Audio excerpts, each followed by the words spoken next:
السلام علیکم ورحمۃ اللہ وبرکاتہ۔ بسم اللہ والصلاۃ والسلام علی رسول اللہ، اما بعد۔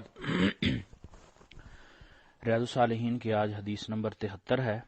اور ہمارا جو باب فی التقوی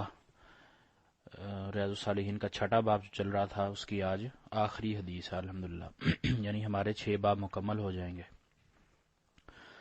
عن ابی امامۃ صدی بن عجلان الباہلی رضی اللہ عنہ، سیدنا ابو امامہ صدی بن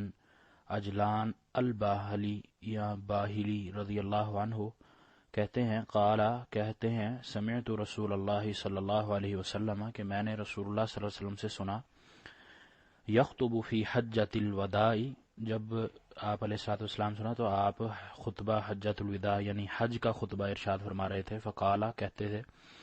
اتقوا اللہ، یعنی رسول اللہ صلی اللہ علیہ وسلم نے فرمایا کہ اللہ سے ڈرو، اللہ سے تقوی اختیار کرو، وصلوا خمسکم، اور 5 نمازیں ادا کرو، فرض نمازیں جو ہیں وہ ادا کرو، وصوموا شہرکم، اور 1 مہینے کے روزے رکھو یعنی رمضان کے روزے رکھو، وأدوا زکاة اموالکم، اور اپنے مالوں پر زکوٰۃ ادا کرو یعنی اموال پر زکوٰۃ ادا کرو، وأطیعوا امراءکم، اور اپنے حاکموں کی، امیروں کی اطاعت کرو، تدخلوا جنت ربکم، تم اپنے رب کی جنت میں داخل ہو جاؤ گے۔ رواہ الترمذی وقال حدیث حسن صحیح، سنن ترمذی میں یہ حدیث ہے، اور امام ترمذی رحمہ اللہ نے اس حدیث کو حسن صحیح کہا ہے۔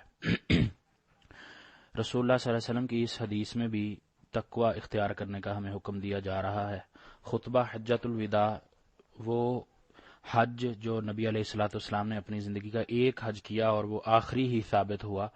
تو اس حج کے خطبہ میں اللہ کے نبی علیہ الصلوۃ والسلام نے یہ ارشاد فرمایا ہے، جس سے سیدنا ابو امامہ نے نقل کیا ہے۔ اس میں پہلی چیز اللہ کے نبی کا جو حکم ہے، اتقوا اللہ، امر کا جو صیغہ ہوتا ہے یہ حکم میں داخل ہو جاتا ہے کہ اللہ سے ڈرو، یعنی یہ حکم ہو گیا، واجب ہو گیا انسان پر، یعنی اللہ کے نبی علیہ الصلوۃ والسلام نے حکماً یہ کہا ہے کہ اللہ سے ڈر جاؤ، 5 نمازیں ادا کرو، رمضان کے روزے رکھو اور زکوٰۃ ادا کرو، اور اپنے امیروں کی اطاعت کرو۔ تو جب یہ چیزیں پوری ہو جائیں گی، یہ شرطوں پر انسان پورا اتر آئے گا، تو پھر اللہ کی جنت کا حقدار ہوگا۔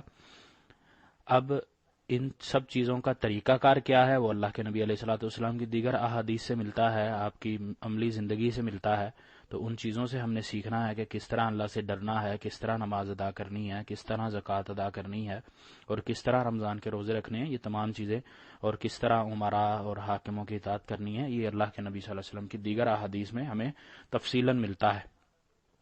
اب اس میں حاکموں کی اطاعت،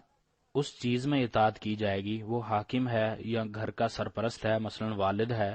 یا شوہر ہے، اس کی اطاعت اس چیز میں کرنی ہے جو شریعت نے اجازت دی ہے۔ اگر وہ آپ کو شریعت سے باہر کسی کام کا حکم دیتا ہے جس میں اللہ کی معصیت ہو، اللہ کی اور اللہ کے نبی علیہ الصلوۃ والسلام کی نافرمانی ہو،